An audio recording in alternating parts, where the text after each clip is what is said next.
The walls are closing in on Donald Trump, and I think he knows it. His visits to that famous island are coming back to haunt him like the ghosts in The Shining.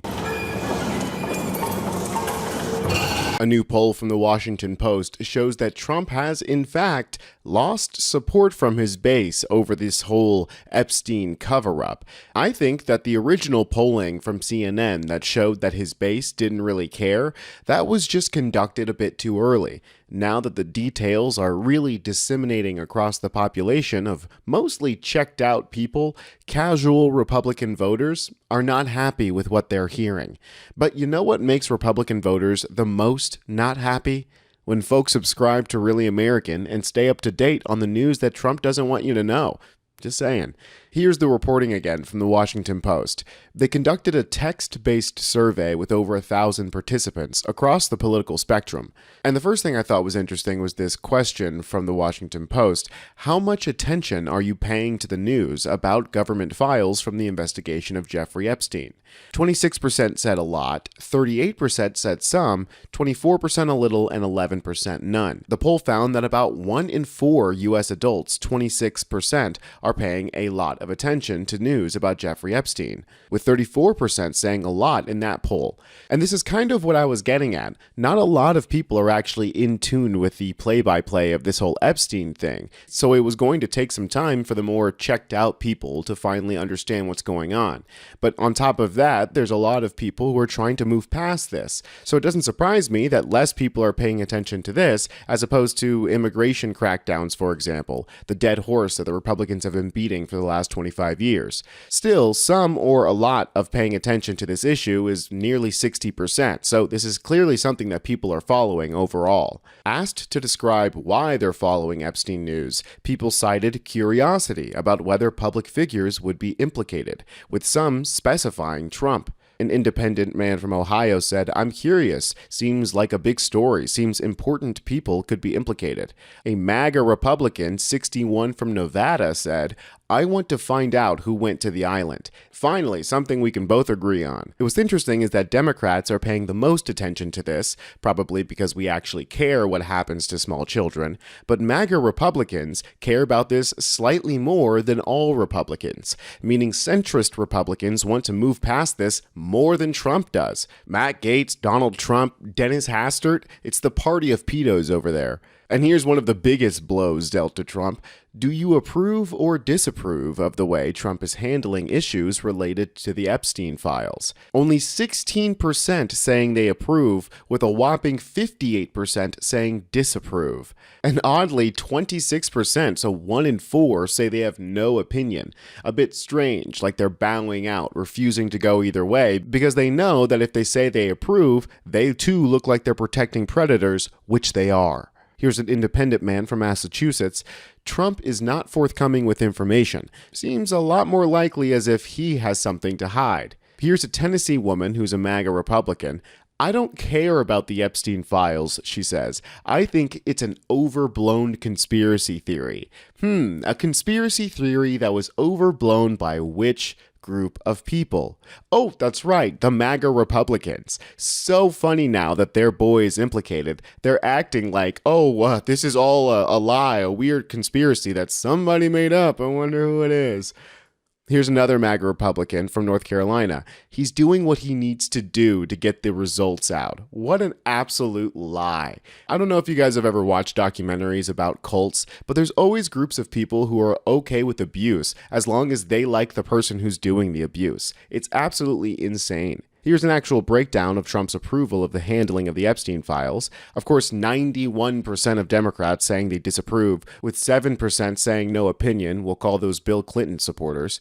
63% of independents say they disapprove. That's a huge margin for the independents, who are largely made up of libertarians and the like. Republicans and MAGA Republicans are similarly broken up, with a large portion of both groups, over a third, nearly 40% for both, saying they have no opinion. Suddenly, the party that was railing against the LGBTQ community for being predators and groomers don't care about these actual predators and groomers. But you know what MAGA stands for, right? Molesting and grooming adolescents.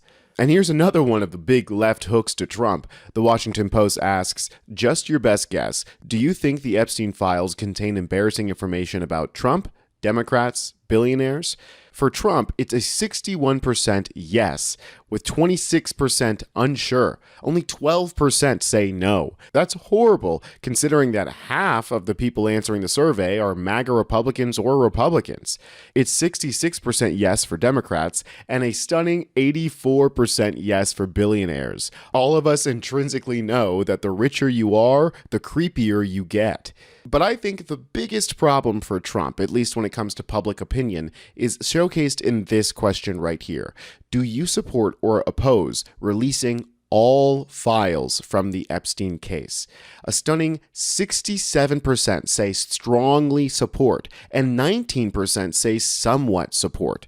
Only 9% are unsure, and 5% make up the somewhat oppose or strongly oppose. That means that 76%, 3 in 4 people, support releasing the Epstein files. If Trump is on those files, which he is, he can't release them no matter what. He's stuck between a rock and a hard place that he created himself. Here's the breakdown by party. Democrats with 90% support, independents with 86%, Republicans at 83%, and MAGA Republicans at 82% support releasing the files.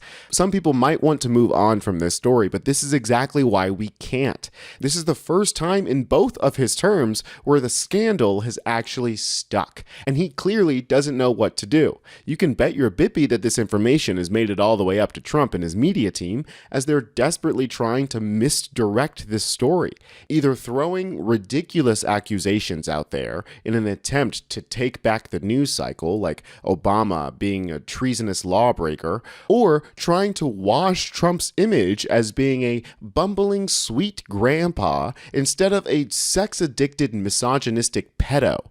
He just posted this on his social media account, a video of him walking alongside his grandchildren after returning from their trip to Scotland before he waves them away.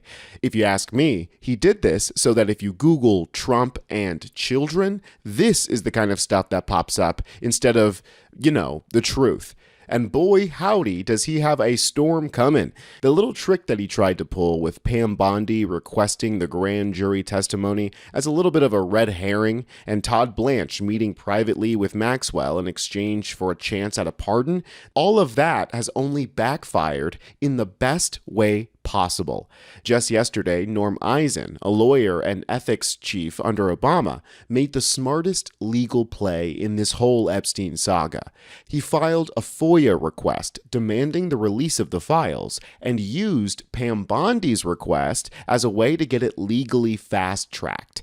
He explained this strategy when he sat down with Brian Tyler Cohen yesterday. I'll play a clip for you guys, but I encourage you guys to check out the full interview over on Brian's channel after this video. We have filed Freedom of Information Act requests. There's a law, FOIA. It requires the government to turn over information. So we've filed urgent requests. We want to see all of the Epstein files, but in particular, the information about Donald Trump's relationship to Jeffrey Epstein. It matters in its own right, but also we want to know, has there been a cover-up and who's been involved in that cover-up? I kind of can't believe I didn't think of this, because we had been focused on getting Congress to compel the release of these files. And of course, the Trump administration is saying that they need to get grand jury testimony that judges never had the authority to unseal. But I never thought of the FOIA avenue, which I guess raises the next question is, what material is subject to FOIA release, and what material can the government continue to conceal that isn't applicable for release under Freedom of Information Act requests? Well, there's a broad presumption that information should be released under FOIA when it's a matter of urgent public interest. As this is, you've got to do it quickly. You have a right under the statute to what they call expedited treatment, fast treatment. Normally, there are exclusions, for example, for law enforcement material. But Brian, this is why it occurred to me to do this. The government themselves said The most sensitive law enforcement information we have, grand jury information, must be released as a matter of public interest. The moment the government filed to release Epstein grand jury material, I took that page and I quote that page where they say, this must be released. Look, the number two at DOJ is running to interview Ghislaine Maxwell in person. Don't all Americans have a right to know what's in these files, and in particular, Trump Epstein contacts? So that was what caused the light bulb to go off for me when the government said material must be released. That establishes an exception to the usual rule about law enforcement materials. Now, it's yet to be seen whether or not this FOIA request is actually going to be successful. Of course, the DOJ could just outright reject the request, but doing so will look like another attempt by the Trump administration to protect Donald Trump from his involvement with Jeffrey Epstein. Here's a statement from a Democracy Defense Fund spokesperson.